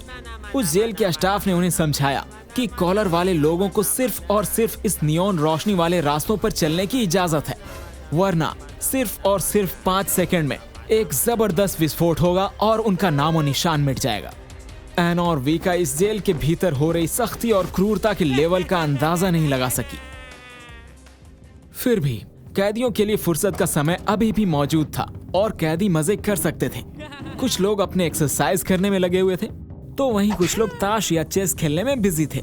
कुछ ने टैटू बनवाए, लेकिन जो सबसे अलग था वो था जेल का टॉप बंदा, जिसे उसे सरनेम वाइपर के नाम से जाना जाता है। उसके पास अपना प्राइवेट टेलीविजन भी था, जिस पर वो मजे से एंटरटेनमेंट लेता रहता था। जब एना और वीका कैदियों के एंटरटेनमेंट जोन में आई, तो पहले से मौजूद बदमाश कैदियों ने तुरंत उन पर ध्यान दिया और सख्त कैदियों के ग्रुप को उन अभी अभी आए हुए कैदियों की खबर लेने के लिए कहा। वो बदमाश लोग गुलिया और बुलिया बहनों के पास आए और उनसे सवाल किया कि वे कौन हैं और वे बड़े लोगों में से किसे जानते हैं, और कहा कि तुम सबको हमारे हिसाब से चलना होगा। वीका को गुस्सा आ गया। उसने आगे का कुछ सोचे बिना उसके जवाब में उसने बहुत कुछ उल्टा पुल्टा उसे सुना दिया और उसके बाद झगड़ा शुरू हो गया। वीका जैसी टैलेंटेड फाइटर के लिए भी इन मजबूत विरोधियों से मुकाबला करना एक चुनौती साबित हुई। और एना की क्या ही बात करें हम, उस बदमाश बंदे ने उसे अपने सिर के ऊपर उठा लिया और नियॉन रास्ते से बहुत दूर फेंक दिया। एना का कॉलर लाल चमकने लगा। उसे कुछ समझ नहीं आ रहा था। भयंकर रूप से डरकर वीका ने उसे वापस भागने के लिए चिल्लाया। एना नियॉन रास्ते की ओर तेजी से बढ़ी, लेकिन वक्त खत्म हो रहा था। वह अपने खात्मे का सामना करने के लिए तैयार थी। समय खत्म होने का था, तभी अचानक कहीं से एक अजनबी कैदी ने वहां पर एंट्री ली और उसे उस खतरनाक से होने वाले घटने से बचा लिया। वाइपर और उसके साथी पूरी तरह से चौंक गए। वे काफी नाराज थे। वहां का रंगदार गुस्से में था और उसने अपने वफादार साथियों से इस ढीठ नए नवेले आए हुए कैदियों से निपटने का आदेश दिया। लड़ाई करने वाले उसके कमांड को मानते हुए निकल पड़े। एक तेज सायरन हवा में गूंज उठा। इसका मतलब ये था कि खाली समय खत्म हो चुका है और कैदियों के काम पर लौटने का वक्त आ गया था। सभी को इस चीज को मानना ही होगा और अपने जिम्मेदारियों को पूरा करने के लिए आगे बढ़ना होगा, वरना कुछ भी अनहोनी हो सकती है। किस्मत बड़े ही सटीक रूप से बहनों और उनके बचाने वालों के साथ थी। फ्रोजन ब्लेज जेल में कैदियों को अपनी भीषण शिफ्ट के दौरान एक कन्वेयर बेल्ट के पीछे खड़ा होना पड़ता था, जिससे ताजा पानी के लिए बर्फ के टुकड़े तैयार होते थे और उन्हीं बर्फ के टुकड़ों की मदद से और भी पीने के लायक चीजें बनाई जाती थी। काम की एक पाली के दौरान ही एक अजनबी ने बहनों से खुलकर बात करने का फैसला किया। पता चला उसका नाम ताया था और वह कुख्यात हिटमैन चीच की गोद ली हुई बेटी थी, जिसने कई सारे अपराध किए थे। वो बच्ची उनके किए गए अपराधों से काफी ज्यादा इंस्पायर्ड थी और वो भी खुद को हिट वुमेन के रूप में देखना चाहती थी। हालांकि चीच ने उसे समझाया और उसने इस चीज में ना पड़ने के लिए भी कहा, लेकिन उसने एक नहीं सुनी। जैसे जैसे वह बड़ी हुई, वह क्रिमिनल अंडरवर्ल्ड में शामिल हो गई और मुर्का क्राइम सिंडिकेट के लिए काम करना शुरू कर दिया। एक पेशेवर हिट वुमेन के रूप में ताया ने मुर्का के दिए गए कामों को बिल्कुल ही अच्छे तरीके से पूरा किया और रॉब्लॉक्स में सबसे बड़े बड़े बिजनेसमैन और गैंगस्टरों को खत्म कर दिया। उसे सबसे ज्यादा सैलरी वाले काम सौंपे गए, जिससे 47 नाम के एक और हिटमैन में काफी ज्यादा जलन पैदा हो गई और वो उससे निपटने के लिए कुछ सोचने लगा। और आखिर में उसने CIA एजेंटों को उसके नए नए असाइनमेंट के बारे में जानकारी देकर अपने कॉम्पिटिटर को खत्म करने का फैसला किया, ताकि उसे बड़े काम वापस मिल सके। CIA एजेंट मूसा ने खुद ही आकर ताया को रंगे हाथ पकड़कर गिरफ्तार कर लिया। चीच को बहुत दुख हुआ कि वह ताया को क्राइम और इस जेल की जिंदगी से नहीं बचा सका, लेकिन उसने उन प्यारे कबूतरों के जरिए उसके साथ बातचीत करने में सफल रहा और उसके साथ जुड़ा रहा। ताया की कहानी सुनने के बाद बहनें ये जानकर काफी चौंक गई कि उसने भी मुर्का के लिए काम किया था और एक काम को अंजाम देने के दौरान ही उसे जेल में डाल दिया गया था। इत्तेफाक इतने ज्यादा थे कि उन्हें नजरअंदाज नहीं किया जा सकता था और वे लोग उन सब बातों पर सोच विचार करने लगे, और सोचना तो पड़ेगा ही। ताया ने बहनों को उस दीक्षा वाले रस्म के बारे में भी चेतावनी दी, जिससे जेल में सभी नए लोगों को गुजरना पड़ता है। रात में होने वाली एक भयानक सी फाइट। कई लोग इस अग्नि परीक्षा से बच नहीं पाते और पहली रात को ही खत्म हो जाते हैं, इसलिए उन्हें हर चीज के लिए तैयार रहने की जरूरत है। बहनों ने ताया की सलाह मानी और रात के खाने के दौरान वे आने वाले रात की तैयारी करने लगी, क्योंकि बिना तैयारी किए वो उस रात के चैलेंज से नहीं निपट सकते थे। ऐना ने सावधानी से रोटी का एक टुकड़ा पकड़ लिया। इस बीच वीका ने एक चम्मच पकड़ लिया। तेज सायरन गूंज उठा, जो जेल के रात के खाने के खत्म होने का अलर्ट था। उल्टी गिनती शुरू हुई। सभी कैदियों के पास अपनी अपनी जगह तक पहुंचने के लिए ठीक 60 सेकंड थे और समय तेजी से खत्म हो रहा था। सभी कैदी बाहर निकलने की ओर दौड़ पड़े। जेल की कोठरियों की ओर दौड़ते समय वीका ने खुद को बुलिया के बगल में पाया। उस बदमाश एथलीट ने एक बार फिर से उसे परेशान करने के लिए कोई चाल चलने का फैसला किया। वीका नियॉन रास्ते से लड़खड़ाकर दूर चली गई और उसका कॉलर लाल हो गया। लेकिन किस्मत से एक बार फिर ताया उसकी मदद के लिए आई।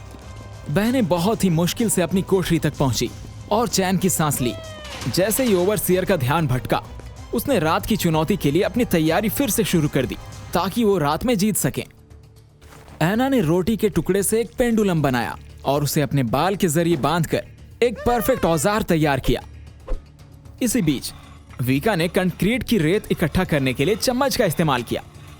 उस खतरनाक ट्रायल के लिए पूरी तरह से तैयार होकर बहनें फिर आराम करने के लिए लेट गईं। एक ठंडी उतरी रात ने जेल के आइलैंड को घेर लिया।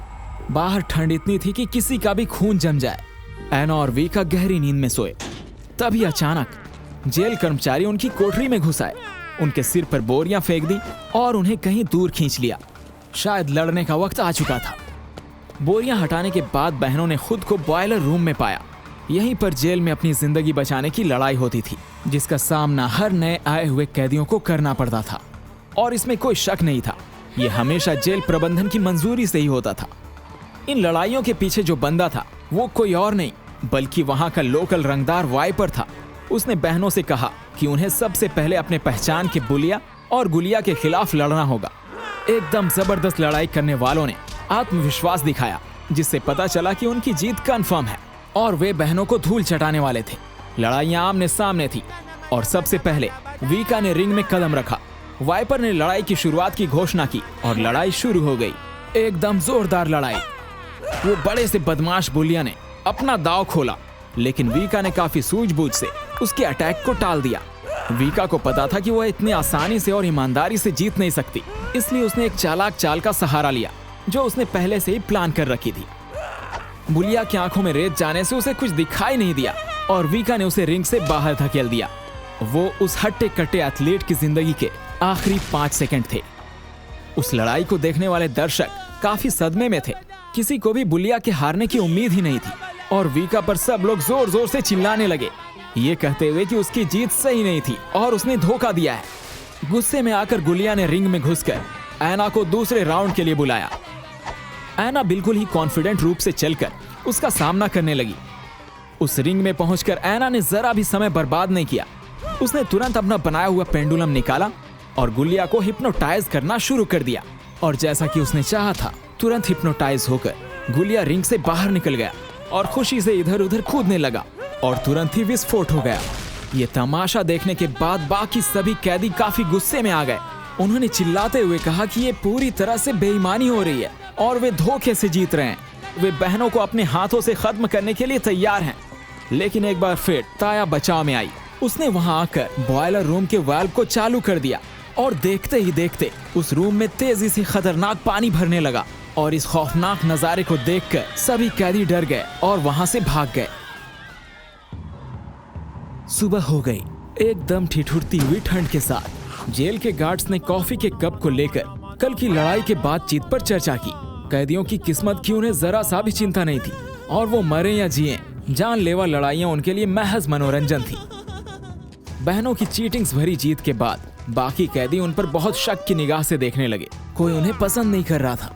हालांकि बहनों ने सभी को ये बता दिया कि एक साथ मिलकर वे एक बड़ी ताकत है और किसी ने उनके साथ गलत बर्ताव करने की कोशिश नहीं की। वाइपर ने अपने सबसे अच्छे लड़ाकों को खो दिया और उससे नफरत करने वाले नए कैदियों को माफ नहीं कर सका। लेकिन जिस इंसान ने उन्हें सबसे ज्यादा परेशान किया वह थी उनकी रक्षक ताया। वाइपर अच्छी तरह से जानता था कि बहनें केवल इसलिए बच गईं क्योंकि ताया ने गर्म पानी की चाल में उनकी मदद की। उसने ताया से बदला लेने का फैसला किया, इसलिए वो नाराज रंगदार ने अपने एक चापलूस को खुद से बनाया एक धारदार चाकू का इस्तेमाल करके उसे खत्म करने का ऑर्डर दिया। घंटी बजी और सभी कैदी कैफेटेरिया की ओर दौड़ पड़े। जेल का खाना शायद ही टेस्टी कहा जा सकता था। एकदम गंदगी भरी महक ने ताया के पेट को मथ डाला। उसके पेट में पूरी तरह से खलबली मच गई थी।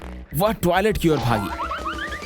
हट्टे कट्टे कैदी को एहसास हुआ कि वाइपर के काम को अंजाम देने का ये एक सही मौका था और वो चल पड़ा। ताया को कुछ भी डाउट नहीं हुआ। वह खुद को राहत देने के बाद बस स्टॉल से बाहर निकली और अजीब से दिखने वाले कैदी ने हथियार के साथ उसे चौंका दिया। किस्मत से बहनें समय रहते अपने दोस्त की मदद के लिए आ गईं। एक बार फिर एन और वीका ने पूरी जेल को दिखाया कि उनके साथ कोई खिलवाड़ नहीं किया जाना चाहिए, नहीं तो बहुत बुरा हो सकता है। वाइपर फिर से गुस्सा हो गया, जबकि बाकी सभी कैदी जो कुछ उन्होंने देखा उससे वे लोग काफी ज्यादा खुश हुए। वे सभी उस जेल की हर आदमी अपने लिए वाली मानसिकता के काफी आदी थे और उन्होंने लंबे वक्त से ऐसी टीम वर्क नहीं देखी थी। इस घटना के बाद बहनों को कैदियों के बीच रिस्पेक्ट मिलने लगी। कई लोग उनके दोस्त बनना चाहते थे। बहनें भी काफी खुश थीं। दिन बीतते गए। एन और वीका धीरे धीरे जेल वाली जिंदगी में बस गए और घुल मिल गए। अपने नए कैदी दोस्तों के साथ उन्होंने अपना गैंग बनाया और हमेशा एक दूसरे की मदद करने का समझौता किया और वे लोग इस समझौते से बेहद खुश थे। और उन बहनों से ठीक उल्टा वाइपर की स्थिति इतनी अच्छी नहीं चल रही थी। उसे सबसे बड़े लीडर होने की आदत हो गई थी और वो अपने बाकी कैदियों के साथ चिड़चिड़ा सा बर्ताव करने लगा। अक्सर ये देखा जाता था कि जब उसके लोगों को बाहरी दुनिया से पैकेज मिलते थे तो वाइपर हमेशा उनके सारे सामान सिर्फ और सिर्फ खुद के लिए जब्त कर लेता था, जबकि बहनों के गैंग में सब कुछ बराबरी से शेयर किया जाता था। इस वजह से ज्यादा कैदी वाइपर से दूर हो गए और खुद को एना और वीका के अंडर कर लिया, जिसे देख वाइपर फिर से गुस्सा करने लगा। इसके अलावा वाइपर ने अपने बंदों को जेल के गार्ड्स के बुरे व्यवहार से नहीं बचाया, बल्कि उन्हें पिटने के लिए छोड़ दिया। उनकी मदद करने के बजाय उसने अपने साथ देने वालों का लगातार मजाक उड़ाया।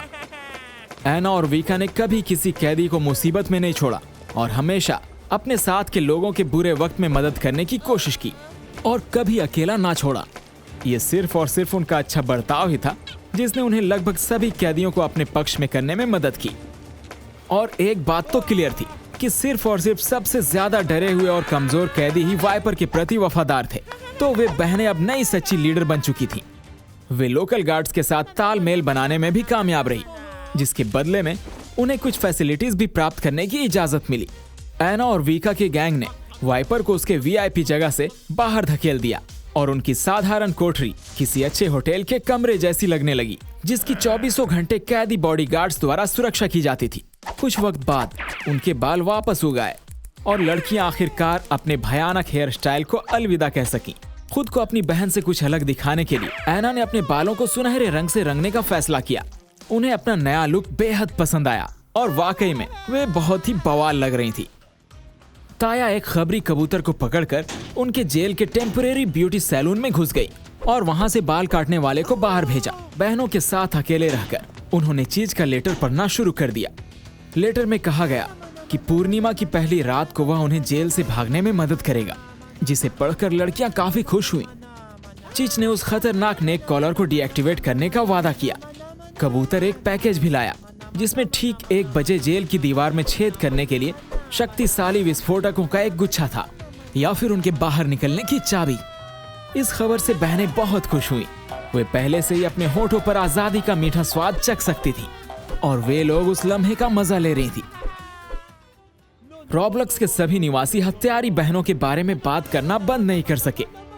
एना और वीका के पकड़े जाने के बाद पुलिस ने ज्यूजिया के लिए एक तलाशी वारंट निकाला और शहर भर में हर जगह उसकी तस्वीर चिपका दी थी। उसे हर राहगीर से सावधान रहना पड़ता था, क्योंकि उसे पकड़ने के लिए 5 लाख रॉबक्स का इनाम रखा गया था, जिसके लालच में कोई भी उसे पकड़ना चाहेगा। समाचार ब्रॉडकास्ट में उन हत्यारी बहनों के पीड़ितों पर एक रिपोर्ट दिखाई गई। ज्यूजिया ने जो देखा उससे वह चौंक गया और तभी उसे एहसास हुआ कि मूर्खा ने उन्हें धोखा दिया था। एक्चुअल में वह और लड़कियां अच्छे बिजनेसमैन को खत्म कर रहे थे, जो किसी को कोई नुकसान नहीं पहुंचा रहे थे, और इसका ठीक उल्टा वे रॉब्लॉक्स में जिंदगी को बेहतर बना रहे थे। वे सब बहुत ही नेक इंसान थे। ज्यूजिया मूर्खा और उसके पूरे गैंग पर काफी गुस्से से भर गया और उससे बदला लेना चाहता था। वह लड़का अच्छी तरह से जानता था कि वह घर वापस नहीं जा सकता, क्योंकि पुलिस 24 घंटे उस पर नजर रख रही थी। जियोजिया के माता पिता को अपने कानों पर यकीन नहीं हुआ जब उन्हें पता चला कि उनका बेटा एक हत्यारे गैंग का मेंबर था। वे सब बड़े परेशान हो गए। जियोजिया को ये अपराध वाले पल काफी सताने लगे। वह समझ गया कि उसने सबसे खास पल में बहनों को तकलीफ दी है। अब वो मदद करना चाहता था। उसने अपने जबरदस्त साहस और कॉन्फिडेंस से एना और वीका को जेल से बाहर निकालने का फैसला किया। हालांकि किसी भी चीज से पहले लड़के को पुलिस से बचने के लिए एक छिपी हुई जगह ढूंढने की जरूरत थी। तभी उसे अपने पुराने स्कूल फ्रेंड डिजी की याद आई। दयालु गार्ड मदद करने के लिए मान गया और सुझाव दिया कि जियोजिया स्कूल के तहखाने में रह सकता है। जियोजिया इस मदद के लिए उनका बहुत बहुत ज्यादा आभारी था।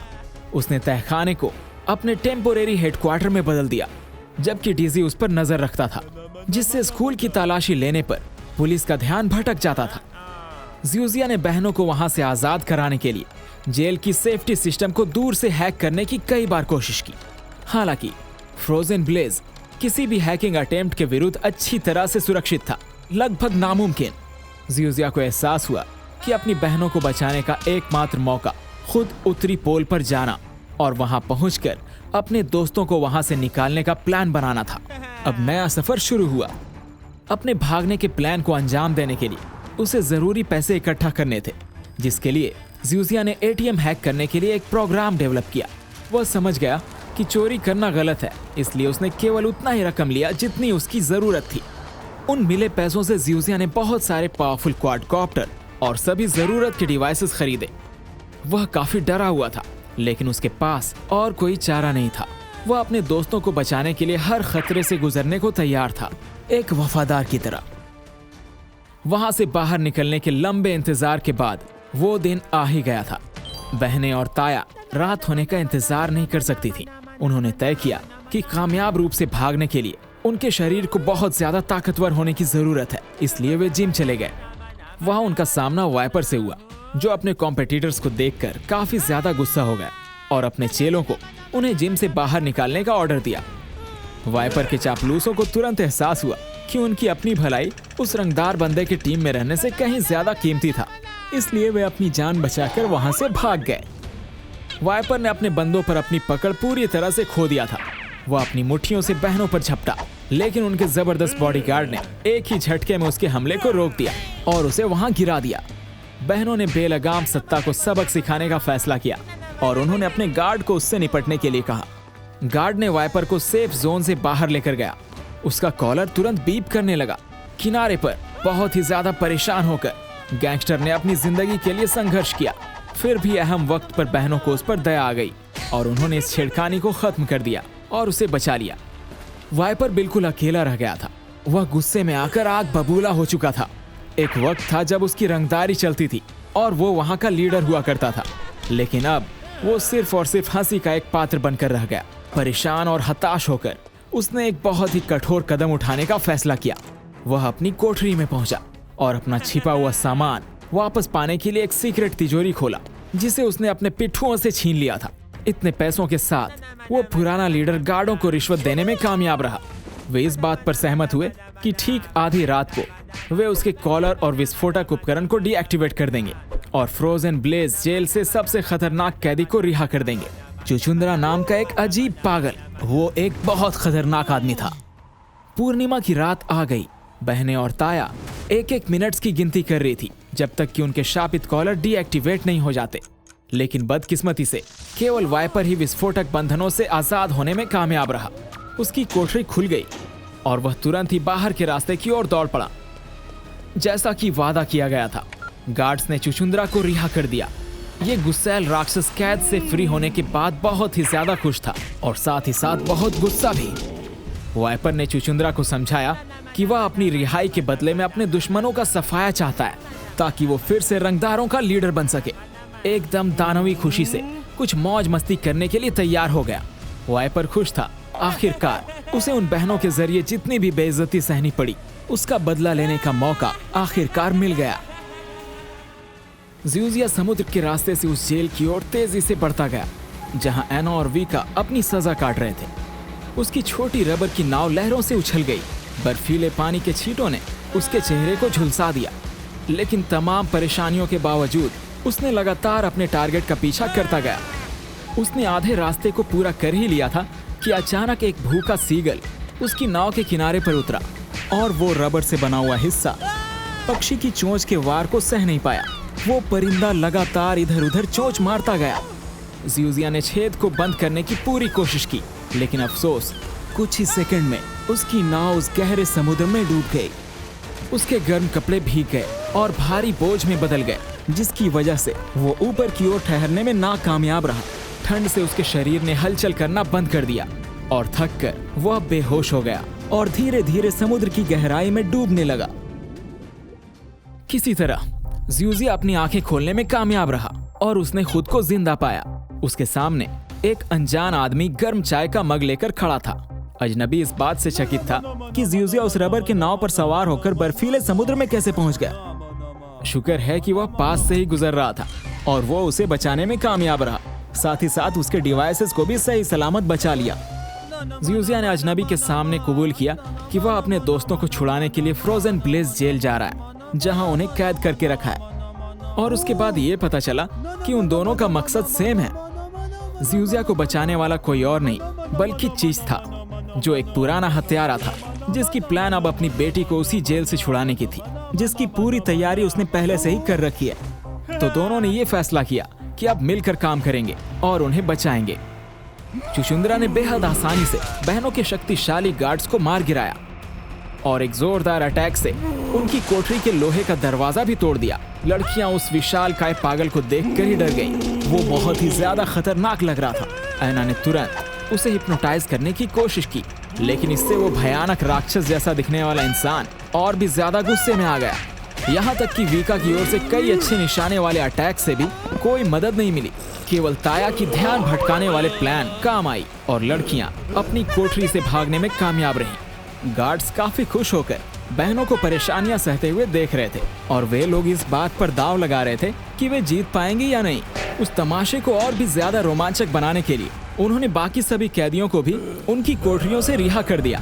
बहनों को खतरे में देखकर कैदियों ने चुचुंद्रा को मिलकर घेर लिया, लेकिन उस बड़े भयानक पागल ने आसानी से कैदियों से बचाव किया, जैसे कि वे परेशान करने वाली मक्खियां हों। इसी बीच चीज का जहाज सुरक्षित दूरी से फ्रोजन ब्लेज के पास पहुंच गया था। क्वाडकॉप्टर और मांस के एक टुकड़े का उपयोग करते हुए ज़्यूज़िया ने शार्क को किनारे पर आने के लिए लालच दिया, जबकि चीच ने एक शांत स्नाइपर राइफल से सटीक शॉट्स के साथ पानी वाले गार्ड्स को खत्म कर दिया। और ये पूरा हुआ पहला कदम। इसी तरह से अपने जबरदस्त निशानेबाजी से वहां के सभी पहरेदारों को भी चटका दिया। अब दोनों बिना किसी की नजर में आए किनारे की ओर बढ़ सकते हैं। चीच ने एक शांत इलेक्ट्रिक मोटर से चलने वाली नाव को पानी में उतारा, जबकि ज़्यूज़िया जहाज पर रहा और ड्रोन की मदद से वहां के सिचुएशन को कंट्रोल किया। सभी कैदियों ने चुचुंद्रा से भागने की कोशिश की। उसके जबरदस्त ताकत के अलावा उस दानव के खूबियों में से एक ये भी था कि वो किसी भी सतह पर चल सकता था। उसके लिए सभी सतह सेफ जोन ही थी। बेचारे कैदियों के पास कोई मौका ही नहीं था और वे एक के बाद एक खत्म होते गए। वे एक विशाल शक्तिशाली बिल्ली के साथ एक कमरे में फंसे चूहे की तरह थे। चुचुंद्रा ने बहनों को घेर लिया। उनका खेल भी अब खत्म होने वाला था और वे एक ही झटके में दीवार से टकराने वाली थी। तभी ताया ने अपने आक्रामक कदम को उठाने का फैसला किया। उसने उस विस्फोटक डिवाइस को एक्टिवेट कर दिया जिसे चीच ने उनके भागने के लिए भेजा था। उसने उस राक्षस पर वो विस्फोटक फेंक दिया और एक पावरफुल ब्लास्ट से राक्षस उड़ गया। इस विस्फोट को देखकर गार्ड्स दंग रह गए, लेकिन चीच के पास उनके लिए एक और चौंका देने वाली चीज थी। एक सटीक थ्रो के साथ उसने पावर स्टेशन की छत पर एक और विस्फोटक डिवाइस भेजा। विस्फोट हुआ और आग लग गई। विस्फोट के बाद के सिचुएशन से निपटने के लिए पूरा जेल स्टाफ दौड़ पड़ा। बिजली कटने से विस्फोटक कॉलर ने काम करना बंद कर दिया और बहनें राहत की सांस ले सकी। ये चीज की प्लान का हिस्सा था। आखिरकार बहनें और ताया अपनी जान की परवाह किए बिना जहां चाहे वहां घूम या भाग सकती थी। ताया को ये समझने में मदद करने के लिए कि किस दीवार को उड़ा देना है, चीच ने स्पेशल एरिया को सिग्नल देने वाले धुएं को फेंक करके मार्क किया। लड़कियों ने तुरंत सिग्नल देखा और तुरंत ही उसी मार्क की ओर दौड़ी। विस्फोट से बचने के लिए चीच सेफ दूरी पर वापस चला गया, लेकिन ढहती दीवार की आवाज के बजाय उसे केवल धमाके और मदद के लिए चिल्लाने की आवाजें सुनाई दी। चीच को कुछ समझ नहीं आया। ताया जोर जोर से अपने पिता को चिल्लाकर पुकार रही थी कि उन्होंने विस्फोटकों का इस्तेमाल कर लिया है और वे दीवार को नहीं उड़ा सकते। ये बात बिल्कुल ही परेशान कर देने वाली थी। चीच डर गया था। उसके पास और कोई बम नहीं था और वो भागने का सारा प्लान पूरी तरह से फ्लॉप होने वाला था। सब के सब बिल्कुल ही हताश हो रहे थे। हालात तब बद से बदतर हो गई थी जब गार्डों ने सिग्नल के धुएं को देख लिया और उसी डायरेक्शन में जाने लगे। उन्होंने आग बुझाना बंद कर तुरंत उस स्मोक वाले दिशा में बढ़ने लगे। परेशान चीच को देखकर ज़्यूज़िया को एहसास हुआ कि चीजें प्लान के अनुसार नहीं चल रही थी और उसने उसकी मदद करने का फैसला किया। उसने अपने एक क्वाडकॉप्टर को विस्फोटकों के साथ हवा में उठा लिया। गार्ड खतरनाक रूप से काफी तेजी से करीब आ रहे थे। चारों तरफ से गोलियां चल रही थी। वे बहनें बहुत ही बुरी तरीके से फंस चुकी थी, लेकिन आखिरी वक्त में ज़्यूज़िया के ड्रोन ने दीवार में छेद कर दिया। बहनें और ताया ने खुद को आजाद पाया, जबकि चीच ने गार्ड से निपटने की जिम्मेदारी ली। उन सब ने नामुमकिन को मुमकिन कर दिखाया। इससे पहले कोई भी फ्रोजन ब्लेज से भागने में कामयाब नहीं हुआ था। इन लोगों ने एक रिकॉर्ड सा बना दिया। हालांकि गार्ड इतनी आसानी से हार मानने वाले नहीं थे। वे जेल के हेलीकॉप्टर का उपयोग करके भगोड़ों को हवा से खत्म करने की प्लान बना रहे थे। उड़ान शुरू हुई। गार्ड्स में से एक ने नाव पर एक आरपीजी का टारगेट रखा और ट्रिगर खींचने ही वाला था, लेकिन ज़्यूज़िया का क्वाडकॉप्टर एक बार फिर वक्त पर बचाव के लिए आ गया और उसने उस हेलीकॉप्टर का दिशा ही बदल दिया। वो डैमेज हेलीकॉप्टर घूम गया और सीधे फ्यूल टैंक में जाकर के फट गया और एक बहुत ही बड़ी विस्फोट हुई।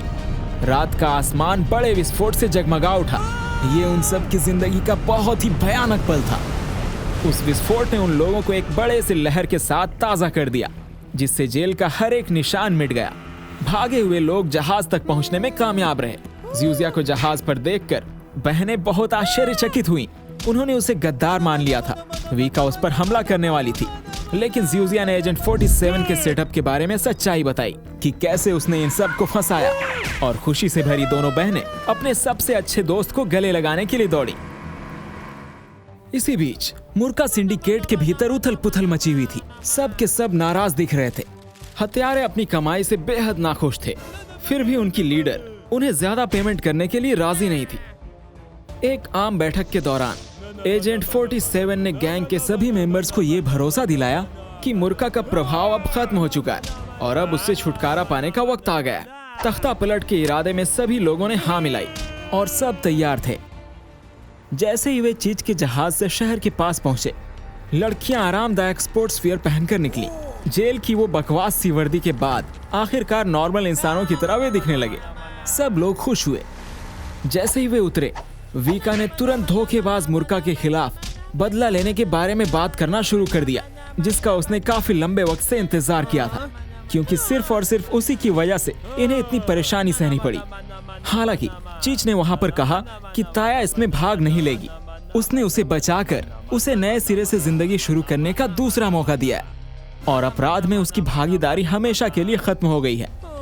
थोड़ी देर सोचने के बाद ताया ने अपने अडॉप्टेड पिता की सलाह मानने का फैसला किया। बहनों को अलविदा कहते हुए वह चीच के साथ चली गई।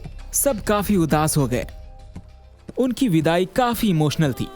एना और वीका को यकीन नहीं हो रहा था कि ताया ने उनकी जिंदगी के एक बहुत ही खास पल से ठीक पहले उन्हें अकेला छोड़ दिया था। वे काफी उदास हुए। बहनों ने वक्त बर्बाद ना करने का फैसला किया और एक एक्सपीरियंस्ड और उनके स्वर्गीय दादा जॉन के छोड़े हुए हथियारों को इकट्ठा करने के लिए अपनी दादी बेटी के घर गई। वे अंदर ही अंदर काफी झिझक भी रही थी। जैसे ही वे घर के पास पहुंचे, मोपेड बहुत ही ज्यादा खुश हो गया और उसने उनका स्वागत किया। एना ने डॉगी से शोर ना मचाने के लिए कहा और उसने उनका कहा मान लिया। उस वक्त बेटी फ्रोजन ब्लेज आइलैंड जेल पर विस्फोट के बारे में समाचार देख रही थी। बहनें चुपचाप घर में घुस गईं और उन दोनों ने ही बेटी की पीठ के ठीक पीछे से एक एक बंदूकें ले ली और वहां से छुपकर निकल गईं। जैसे ही उसने समाचार रिपोर्ट देखी, बेचारी बुढ़िया यह सोचकर रोने लगी कि उसकी प्यारी लड़कियां इस भयंकर दुर्घटना में मर चुकी हैं। जब बहनें बेटी के घर से भाग गई तो मोपेट ने उनका पीछा किया। पूरे दिन अपने डॉग हाउस में रहने के बजाय उसे एना और वीका के साथ वक्त बिताना ज्यादा दिलचस्प लगा और उसने साथ ले जाने के लिए रिक्वेस्ट करना शुरू कर दिया। लड़कियों ने सोचा कि ऐसा भी एक मददगार काम आएगा और वे सभी गैंग के ठिकाने की ओर भाग गईं। मुर्का सोचती रही कि वह अभी भी एक सख्त बॉस है और जब हत्यारे उसके ऑफिस में दाखिल हुए तो उसने हमेशा की तरह उनसे एक नए काम को अंजाम देने के लिए कहा। एजेंट 47 ने उसे कहा कि वे अब उसके लिए काम नहीं करेंगे, क्योंकि उसका बर्ताव बहुत ही बेकार है। और उन तीनों ने उस पर अपनी बंदूकें तानी। गुस्से में आकर मुर्का ने अपने बॉडीगार्ड्स को इन बदमाशों से निपटने का ऑर्डर दिया, लेकिन बॉडीगार्ड ने आखिरकार साजिश करने वालों का साथ दे दिया। हमेशा की तरह ज़्यूज़िया ने गैंग के ठिकानों के आसपास की सिचुएशन को भांपते हुए अपने जासूसी ड्रोन की मदद से बहनों की हेल्प की। वो ये देखकर काफी चौंक गया कि वॉच टावर पर कोई भी निगरानी देने वाला नहीं था और गेट एकदम लावारिस रूप से खुला हुआ था। ये बात बहुत ही ज्यादा गंभीर थी और वो सोचने पर मजबूर था। इस बात को उसने उन दोनों बहनों को बताया और वे मोपेड के साथ बिना किसी रुकावट के गैंग के इलाके में अंदर आ गईं। गैंग के मेंबर्स मुर्का को उखाड़ फेंकने का जश्न मना रहे थे। जबरदस्त पार्टी चल रही थी। बहनें उस वक्त तक बिल्डिंग में घुस चुकी थीं और बॉस के ऑफिस की ओर जा रही थी। हालांकि मोपेड सार्डिन और बीन्स की महक को इग्नोर नहीं कर सका और चुपचाप अपना नाश्ता लेने चला गया। एना और वीका ने गैंग के मेंबर्स को पकड़ लिया। उनमें से किसी को भी भागने का मौका नहीं मिला और एक एक को चुनकर मार दिया। सभी मेंबर्स में अफरा तफरी मची हुई थी। हालांकि उनमें से 2 एक्सपीरियंस हत्यारे खिड़कियों से बाहर कूदने में कामयाब रहे। उस वक्त एजेंट 47 मुर्का के गद्दी पर बैठा था। निगरानी कैमरों के जरिए उसने इन दोनों बहनों को देख लिया, जिससे वह काफी ज्यादा नफरत करता था। वे उसके बेस के गलियारों में खुलेआम भागते हुए आ रही थी। बहनें अपने रास्ते में आने वाले हर किसी को खत्म करते हुए आगे बढ़ी। हालांकि वे इस बात से अनजान थे कि इस गलियारे में एक जाल बिछाया गया था और 47 ने उसे तुरंत एक्टिवेट कर दिया। बहनें चौंक गईं। गलियारे के दोनों ओर बख्तर बंद कांच की दीवारें उतर गईं। उन्हें कुछ समझ ही नहीं आ रहा था और एक जानलेवा गैस फैलनी शुरू हो गई। एना और वीका ने जाल से निकलने की कोशिश की, लेकिन गैस के खतरनाक प्रभाव ने उन्हें अपनी चपेट में ले लिया और वे बेहोश हो गईं। बहनें सल्फ्यूरिक एसिड के एक बर्तन के ऊपर उल्टी लटकी हुई थीं। जिंदगी और मौत के बीच का फासला बेहद कम था और उनके ठीक बगल में मुर्का भी लटकी हुई थी। एना और वीका को यह देखकर अपनी आंखों पर यकीन नहीं हो रहा था, लेकिन इससे भी ज्यादा आश्चर्य खुद मुर्का को हुआ जब उसने उन सिस्टर्स के पैरों पर टैटू देखा। उसने उन्हें बताया कि वे कोई और नहीं बल्कि उसकी ही बेटियां हैं। बहनें पूरी तरह से चौंक गई और उन्हें यकीन नहीं हो रहा था। ईवा उन्हें समझाने लगी। अपनी जवानी में वह पूरी तरह से उपद्रवी थी। ब्लॉक्सी कोला पीती थी, कोलंबिया चिप्स खाती थी और हर तरह की तबाही मचाती थी। उसे किसी की भी परवाह नहीं थी और लोग उससे काफी परेशान रहते थे। चाहे वह किसी भी मुसीबत में फंस गई हो, उससे मोहब्बत करने वाला पति टकर उसे बचाने के लिए हमेशा वहां मौजूद था। उस समय वह एक पुलिस ऑफिसर था।